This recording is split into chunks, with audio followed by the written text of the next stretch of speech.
Salve, seja bem-vindo aqui ao Ponto Final. A política corre solta em Brasília. Bastidores, apesar desta aparente união, é que esta tragédia no Rio Grande do Sul acabou unindo esforços por aqui. Os três poderes se uniram, e isto é natural, e também no Congresso. Oposição e governo deram-se as mãos numa lógica, previsível, não se pode negar, não se pode dar as costas aos nossos irmãos gaúchos e a vida segue. Esta união leva os presidentes da Câmara e Senado a priorizarem essas pautas de votação sobre o Rio Grande do Sul. Mas além desse interesse, dessa vontade de ajudar o Rio Grande do Sul, a política anda. Houve sim um distensionamento, uma aproximação do presidente Lula, dos presidentes da Câmara, Arthur Lira, e do Senado, senador Rodrigo Pacheco. Mas no mais, a base governista negocia mesmo projeto a projeto. Agora a dúvida é sobre os vetos presidenciais. Serão todos negociados. Um político de primeira linha está hoje aqui com a gente e vai conversar sobre todos esses assuntos e as discussões futuras. É o deputado Carlos Zaratini, do PT de São Paulo. Deputado, muito obrigado por estar aqui nos estúdios da Jovem Pan, no Planalto Central do país. Eu que te agradeço, Zé Maria, e agradeço a todos que estão nos ouvindo aí. Pois é, deputado, a gente falou aqui da base governista. Quando se fala base governista, é meio teórico, né? Porque não tem exatamente um parâmetro. Partidos que estão na base têm deputados de oposição e outros que estão fora têm deputados que votam com o governo. O PL, por exemplo, tem deputados que votam com teses do governo. Esse governo levado, discutindo assim, projeto a projeto, não fica mais difícil politicamente? Bom, isso é fruto de uma contradição que nós temos no Brasil, nesse momento, que é o fato do governo, presidente da República, ser uma personalidade de esquerda e a maioria do Congresso ser de direita. Tem uma extrema-direita também, que é o bolsonarismo. O senhor admite que o Congresso é maioria de direita? Maioria de direita, porque além da extrema-direita, nós temos aí cerca de 200 e pouco deputados que são chamados centrão. Uhum. O centrão não é direita, né?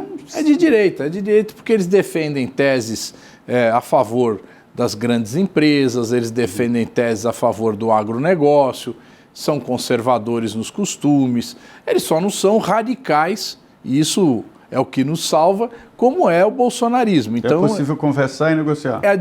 E aí que entra isso que você falou, negociação projeto a projeto. Por quê? Porque o governo apresenta um projeto que tem uma visão social, uma visão desenvolvimentista, uma visão muitas vezes de cunho progressista e que encontra resistência nessa base. Então, é necessário que haja negociação. Eu acho que é uma coisa normal, mas é uma contradição que tem que ser superada a todos os momentos. Tem momentos de mais tensionamento, tem momentos de mais unidade, então a gente tem que ir caminhando, né? O trabalho é maior, mas com certeza a gente conseguiu dar passos importantes, tanto no ano passado como esse ano. Isso é normal em vários países democráticos do mundo, em alguns até isso faz parte, né, da negociação. O Brasil que estava mal acostumado, né, com um presidente muito forte, o presidencialismo no Brasil é muito forte, sempre foi, e o Palácio mandava em tudo. Isso acabou definitivamente ou é uma transição?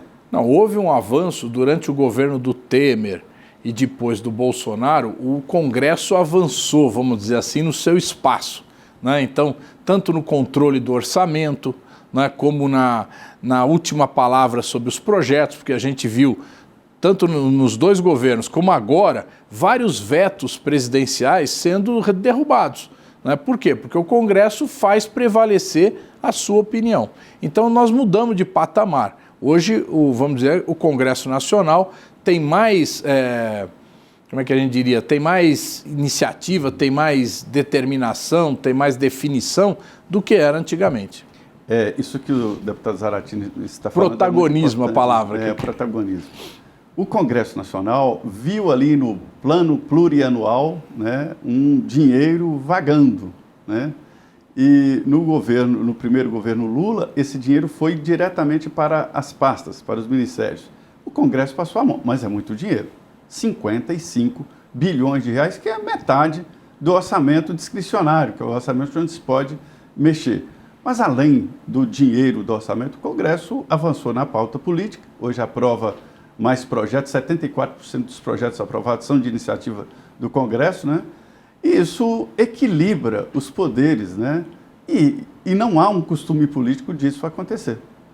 Exatamente, é uma mudança de realidade e que nós que somos atores da política, a gente tem que entender isso e procurar trabalhar com esse dado da realidade. Você está achando melhor assim? Não, logicamente a gente, do ponto de vista daquele governo que nós gostaríamos de fazer, nós estamos demorando mais para votar os projetos, estamos demorando mais para colocar em ação vários programas que o presidente Lula se comprometeu. Mas, enfim, é a realidade, nós vamos trabalhar com a realidade. Pois é, e nesta realidade mostra, a palavra final é o veto. O presidente veta e aí o veto vai para o Congresso Nacional. Nós temos um estoque de vetos importantes, além da saidinha para os presos do semiaberto. Eu gosto sempre de falar do semiaberto porque vende-se a ideia de que foi preso, condenado, já tem logo saidinha. Não é bagunçado assim, não. Para ter direito à saidinha é preciso estar no semiaberto, né? Ou seja, tem lá várias condições para se chegar a isso. Isso é um ponto. O outro são os vetos ao orçamento, que são importantíssimos. Cronograma de liberação de emendas. Sobre saidinhas, o senhor acha que deve ser mantido? Olha, eu acho que a gente deve manter esse veto, estamos trabalhando para isso, até para fazer as pessoas entenderem um pouco isso. Como você falou, essa possibilidade é só para quem está no semiaberto. Para a pessoa evoluir para o semiaberto, ela tem que ter cumprido uma parte da pena, ela tem que ter tido um bom comportamento, e essa nova lei que foi aprovada exige o chamado exame criminológico, que é um exame que faz uma avaliação psicológica e comportamental do preso, se ele tem condições, se ele representa algum perigo fora da cadeia. Feito tudo isso, ele já tem, na lei que foi aprovada no Congresso, ele tem direito à saidinha para estudar, tem direito à saidinha para trabalhar. Aí o Congresso retirou o direito dele visitar a família. O Lula vetou essa retirada de direito, quer dizer, conforme o veto, ele poderia sair para trabalhar, sair para estudar e sair também para visitar a família em feriados determinados, não é todo momento.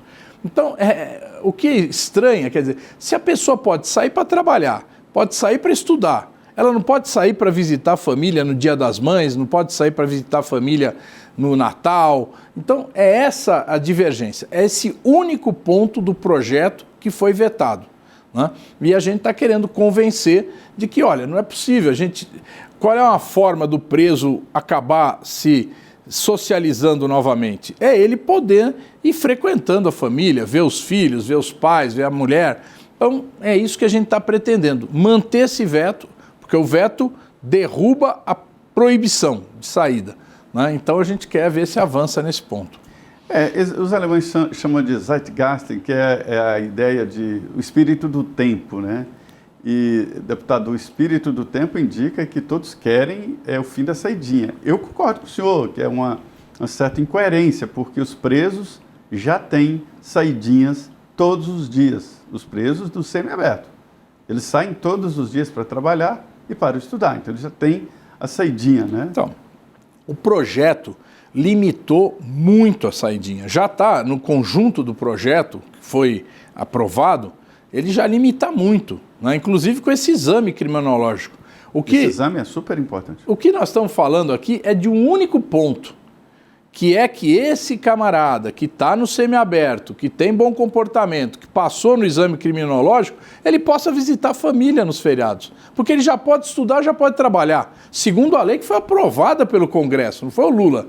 Foi o próprio Congresso que aprovou essa autorização. Então por que ele não pode visitar a família? Então é esse único ponto que nós temos divergência em relação a esse projeto. O argumento da lei é de que é preciso fazer uma ressocialização. Muitos dizem que a ressocialização é necessária, sim, eu acho que deve ser, mas depois de cumprir a pena. E já está em andamento no Congresso a votação do projeto que proíbe, né, a tal mudança de prisão, progressão de penas, né? E isso recrudesce muito. Vê bem, nós temos que ter um certo cuidado, Porque nós temos cerca de 800 mil presos no Brasil, né? As cadeias brasileiras, as penitenciárias, são superlotadas. Nós estamos, à medida que a gente tensiona, que a gente endurece, a gente também não dá a perspectiva da pessoa evoluir, sair, você vai transformando aquilo num barril de pólvora. Né? Então hoje a situação, você lembra que alguns anos atrás nós tivemos várias rebeliões, né? Com mortes, com violência. Hoje esse assunto está aparentemente mais tranquilo, mas o sufoco, o endurecimento da pena, a impossibilidade de progressão, ela prejudica muito essa possibilidade de manter a tranquilidade e do próprio preso voltar para a sociedade. Então, eu acredito que a gente tem que olhar as coisas sob todos os ângulos. Deputado, o senhor tem uma experiência política muito forte, muito boa, e sabe que há um debate nacional e o senhor disse a direita, o centrão e a direita, tenta carimbar na testa do partido do senhor, o PT, e da esquerda em geral, uma ideia de defesa de bandidos, a defesa de presos. É assim? Não, pelo contrário, o PT sempre se posicionou numa atitude de condenar o crime, de combater o crime. Todas as nossas administrações estaduais, municipais, federais, sempre trabalharam. Quem criou os presídios de segurança máxima no Brasil? Foi o governo do presidente Lula. Quem fortaleceu a Polícia Federal? Foi o governo do presidente Lula. Né? Então, nós sempre trabalhamos nesse sentido. Quem criou a Força Nacional? Foi o governo da presidenta Dilma. Então, nós trabalhamos sempre no sentido de buscar fazer o combate ao crime no país. Nós criamos o Sistema Único de Segurança Pública, o SUSP, certo? Que integra a Polícia Federal, as polícias federais, Rodoviária Federal, a Força Nacional com as polícias militares e civis dos estados. Né? Nós precisamos trabalhar essa articulação para que exatamente a gente possa combater o crime, porque o crime não respeita a fronteira. Ele não para ali na divisa de São Paulo com o Rio. Ele está ali, circulando. Então você precisa ter articulação entre todas essas forças de segurança para que de fato se faça um combate ao crime. Todas essas últimas modificações que foram feitas no combate ao crime foram nos governos do PT. Não foram em outros governos. O que fez o governo do Bolsonaro? O que fez o governo do Michel Temer? Absolutamente nada em relação a isso. Pois é, o senhor vem de uma família tradicionalmente de políticos, eu conheci seu pai, o senhor Zaratini, aqui no Congresso Nacional, conversava muito com ele, né, muito atento ali no plenário, e o senhor sabe que houve mudança do jeito de se fazer política e de discutir política. Como o senhor vê hoje essa relação e esse embate que está cada vez mais pesado? Eu achei que ia ser reduzido e está cada dia mais pesado. Olha, Zé Maria, está muito difícil o debate no Congresso. Por quê? Porque antes a gente tinha situação e oposição, o PT foi oposição ao governo Sarney, foi oposição ao governo Fernando Henrique, ao governo Collor, né? Depois viramos situação, depois viramos oposição ao Temer, ao Bolsonaro, mas a gente sempre procurou fazer o debate no campo das ideias, das propostas. E mesmo os nossos opositores também faziam isso. Hoje nós estamos vendo que uma parcela dos deputados da extrema-direita utiliza o microfone para xingar, para agredir, para impedir o debate político e transformar o debate político num confronto. Né? E isso não leva a lugar nenhum. Não adianta, eu tenho, na política eu tenho que falar e ser ouvido. E tenho que ouvir o que o outro fala, para eu poder chegar a uma conclusão de a melhor solução. Eu falo, eles não ouvem, eles falam, eu também não ouço, porque é só grito. Né? Se você assistir uma sessão da Câmara, pegar agora o pequeno expediente que está nesse período da tarde, o que vai acontecer? É pauleira, é briga o tempo todo. Isso leva a quê? Eu acho que não ajuda em nada o debate político. Deputado, eu me lembro, vou contar uma história aqui para o senhor, o Arnaldo Madeira, um grande ex-parlamentar de São Paulo, né, líder do PSDB, logo em seguida que o PSDB perdeu a eleição para o PT. E o presidente, o então, no primeiro mandato, presidente Lula, mandou ao Congresso algumas medidas, entre elas a reforma da Previdência. E aí houve um debate, eu assisti o debate no PSDB, que era o partido forte, né, sobre a reforma da Previdência. E o PSDB estava decidindo votar contra a reforma da Previdência, que tinha defendido durante o governo Fernando Henrique Cardoso. O Madeira tomou a palavra, um deputado muito centrado, falou, olha, o PT fazia isso por ignorância. Se nós fizéssemos isso, será por maldade. Quer dizer, continua assim a oposição, mesmo sabendo que é melhor votar a favor, vota contra, por maldade? Isso aí, eu vou dizer o seguinte, tem momentos que você vota contra ou vota a favor para marcar posição. Por maldade, seria? Não, para marcar posição. O que está acontecendo hoje é o seguinte, é que você não tem debate político. Porque mesmo naquela época, falava, mas o PT era contra a reforma da Previdência, e depois acabou... certo? Acabou apresentando um projeto. Bom, enfim, teve um debate político no governo Fernando Henrique, teve debate político no governo Lula, né, e se chegou a conclusões e votações. Eventualmente você vota contra, você fala, não, eu, apesar do projeto ter evoluído, eu não concordo com a essência dele. Então eu voto contra, eu quero demonstrar que eu sou contra. Mas você fez o debate. Hoje não está tendo debate, Zé. Não está tendo discussão, não está tendo... Ninguém acrescenta mais nada, porque ninguém ouve ninguém. Então nós precisamos retomar o debate político para a gente poder construir propostas de melhor qualidade. Mesmo para o governo, é bom ter o debate, porque às vezes a gente está com uma posição errada e a gente corrige. Entende? A gente é convencido no processo. Eu já vi isso acontecer. Mas nesse debate político, a gente vê uma linha clara ali de redução do número de partidos políticos. Eu ouvi pessoas experientes, como Gilberto Kassab e outros, dizendo que serão 9 partidos políticos, de 9 a 12 partidos políticos. Você acha que esse é o caminho mesmo, a redução do número de partidos atuantes, né? Quando nós fizemos a reforma política em 2017, eu era líder do PT, exatamente nós adotamos a cláusula de barreira, certo? Então, se o partido não obtiver um determinado quociente de votos, ele não elege. Nós fizemos a proibição de fundo partidário e de tempo de TV para os partidos que não atingiram aquele determinado percentual de votos, exatamente com a ideia de reduzir o número de partidos, porque o país estava virando um festival de partidos. 30 partidos, 34, chegou a um número absurdo. E nós não temos tanta tendência política assim no Brasil. Nós não temos todo esse monte de ideias diferentes. 70 pedidos no TSE. Exato. Então, agora, lógico que esses 70 pedidos novos vão ter que coletar assinaturas, vão disputar a eleição. Se alcançarem um determinado patamar, se viabilizam. Se não alcançarem, não tem jeito, vão se juntar com outro que alcançou. Eu acho que é isso mesmo. Eu acho que nós temos que caminhar para uma diminuição do número de partidos no país. 9 a 12. Eu não sei quantos, isso vai ser um processo. Né? Já diminuiu, já estamos com uns 20, né? De 34 que você falou, estamos com uns 20 e alguma coisa aí. Representantes no Congresso Nacional, né? Isso é melhor, porque reduz ali o espaço para aventuras esquisitas e facilita a negociação. É impossível negociar uma reunião de líderes com 20 líderes de partidos políticos. Você deve ter conhecido a sala do presidente antigamente, tinha uma mesa muito grande.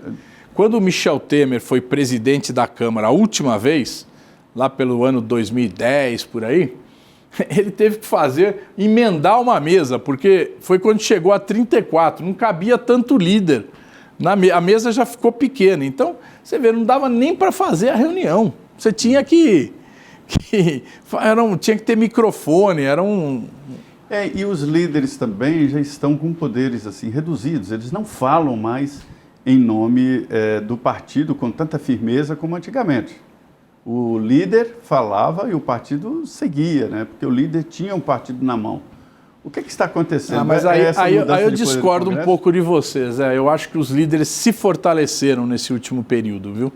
Porque quando foi criada aquela emenda de relator, que depois o Supremo acabou, orçamento secreto. O orçamento secreto, quem distribuía as emendas era o líder.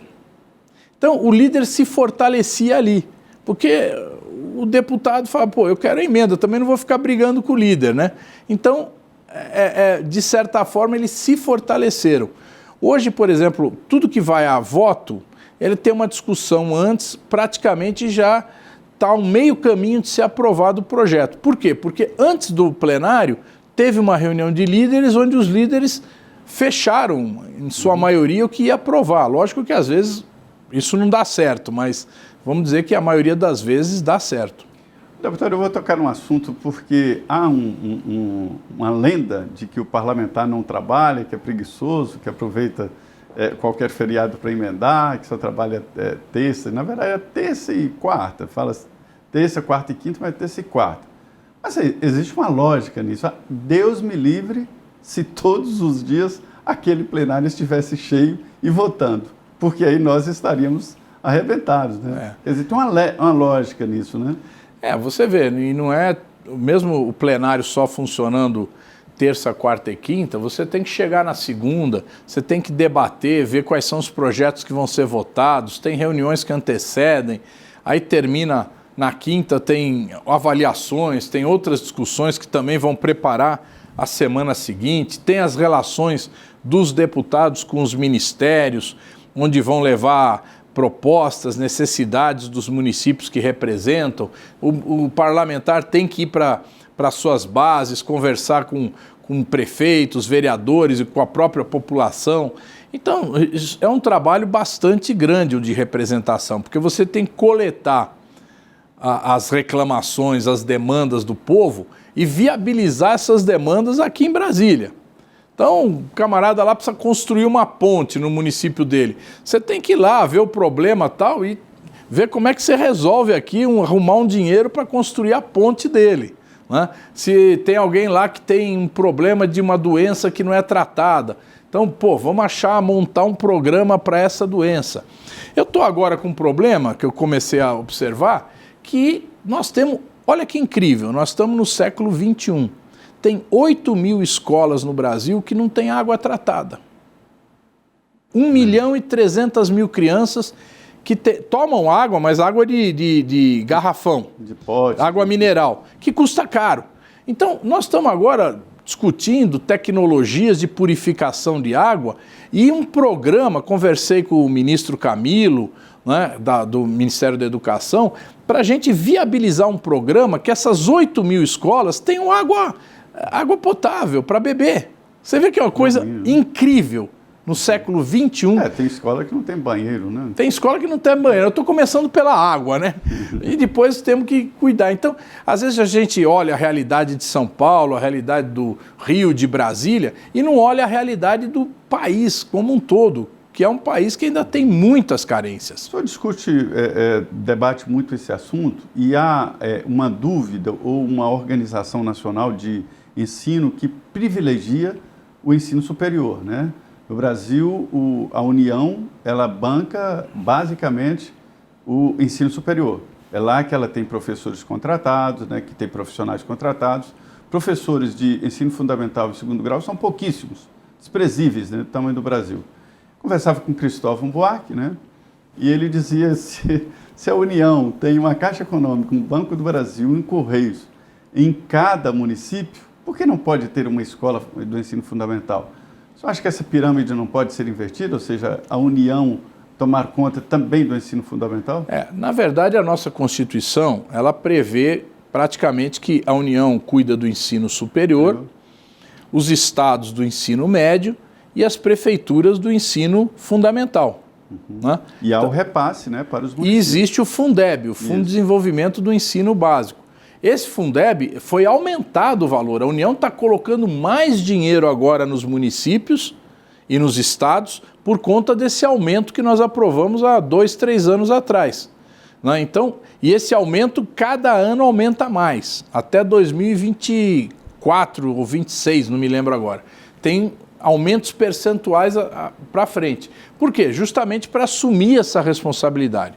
A União também, de certa forma, ela dirige o ensino fundamental porque ela estabelece as normas, né?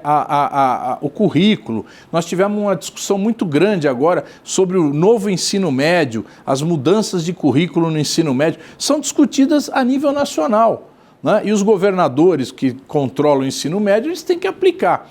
Agora, a gente dá esse passo que o Cristóvão Buarque defendia, de a União assumir todo o ensino no país, né, cuidar de cada escola, lá no interiorzão. Mas aí deixaria o mais caro que é o ensino superior, fica muito caro no sistema universitário público do O Brasil. sistema universitário é caro, porque o sistema universitário também demanda pesquisa, né? O sistema universitário, as universidades particulares, elas geralmente só têm ensino. A universidade pública, federal e estadual, geralmente ela tem ensino e pesquisa. Então, você tem pós-graduação, doutorado, e tudo isso demanda pesquisa, o trabalho da pesquisa, do desenvolvimento científico. Então, nós não estamos lá gastando dinheiro apenas no ensino dos jovens. Os professores também fazem pesquisa, os jovens também fazem pesquisa. E essas pesquisas são fundamentais para a gente desenvolver o país.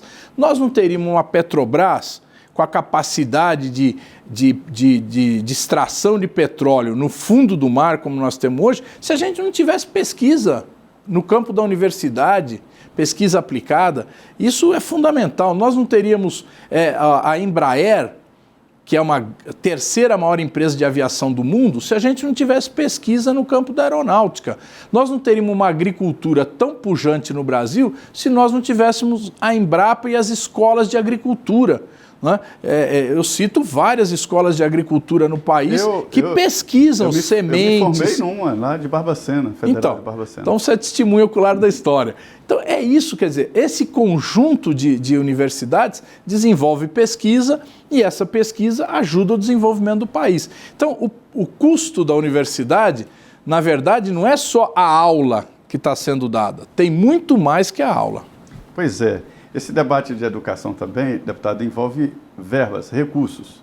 Me disse um ex-ministro de Educação de que 85% das verbas da educação, do orçamento, é de salários, né? Salários nas universidades, salários nos institutos, que foi uma grande ideia do governo atual, né, de investir em institutos, né? Os institutos são importantes. Mas 85% de salários, quer dizer, onde estão os recursos para pesquisa, para equipamentos? Mas o que é a pesquisa se não é o cérebro humano? Não, mas precisa de... Você precisa ter equipamento, lógico, você precisa ter equipamento. Mas o fundamental é o professor. O fundamental é o pesquisador, o fundamental é o aluno. Para eu garantir o aluno, eu tenho que garantir que ele tenha alimentação, eu tenho que garantir, às vezes, a bolsa de estudo, para ele poder frequentar a aula. Eu preciso garantir, às vezes, o livro para ele poder ler, né? Então, é um conjunto de coisas, né, que envolve um custo. E o custo fundamental é pessoal, certo? Então, nós estamos vendo, aí está tendo uma greve dos professores das universidades federais e dos institutos federais e dos funcionários reclamando aumento de salário. Por quê? Porque eles ficaram com o salário congelado muitos anos. Agora eles estão reivindicando o aumento, né? É uma reivindicação justa, porque o salário dos professores federais ele ainda não está bom. Então, é lógico que essa percentagem aí acaba até aumentando se a gente tiver essa concessão de aumentos salariais, né? Pois é. Deputado, nós estamos agora diante aí de um movimento de ajuda ao Rio Grande do Sul. O senhor acha que as medidas públicas federais estão na medida certa lá para o Rio Grande do Sul? Está equilibrado esse apoio? Olha, o governo federal está tomando todas as decisões possíveis para encaminhar recursos para o Rio Grande do Sul. Então, o governo, num primeiro momento, aprovou que todos esses gastos estão fora dos limites do teto de gastos, quer dizer, da lei orçamentária. Então, são créditos extraordinários. Isso é a primeira coisa. Então, o governo pode gastar infinitamente. Lógico que não vai fazer isso infinitamente, mas a primeira medida, socorrer a população, garantir que a população esteja a salvo, que tenha abrigo, que tenha alimentação, né? Essa é a primeira coisa. Segunda coisa, a gente retomar essas moradias, as pessoas poderem ou voltar para suas casas ou construir casas daquelas que foram destruídas, substituir aquelas casas, recompor a infraestrutura, recompor a estrutura produtiva do Estado, quer dizer, as fábricas, o comércio, as empresas, né? E, por fim, ter um plano, uma injeção de desenvolvimento no Estado. Então, nós vamos ter que fazer atendimento de urgência e depois recomposição da vida do povo do Rio Grande do Sul. É um passo importante, né?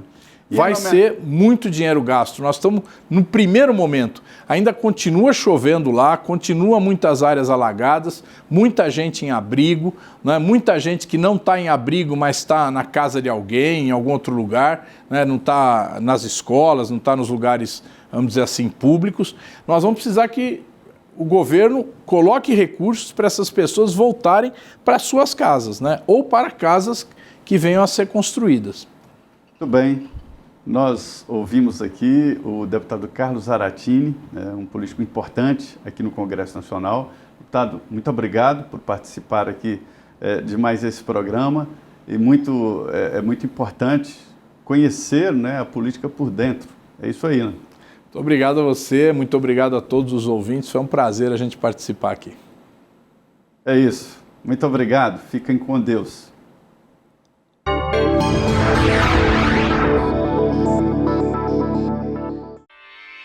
Realização Jovem Pan News.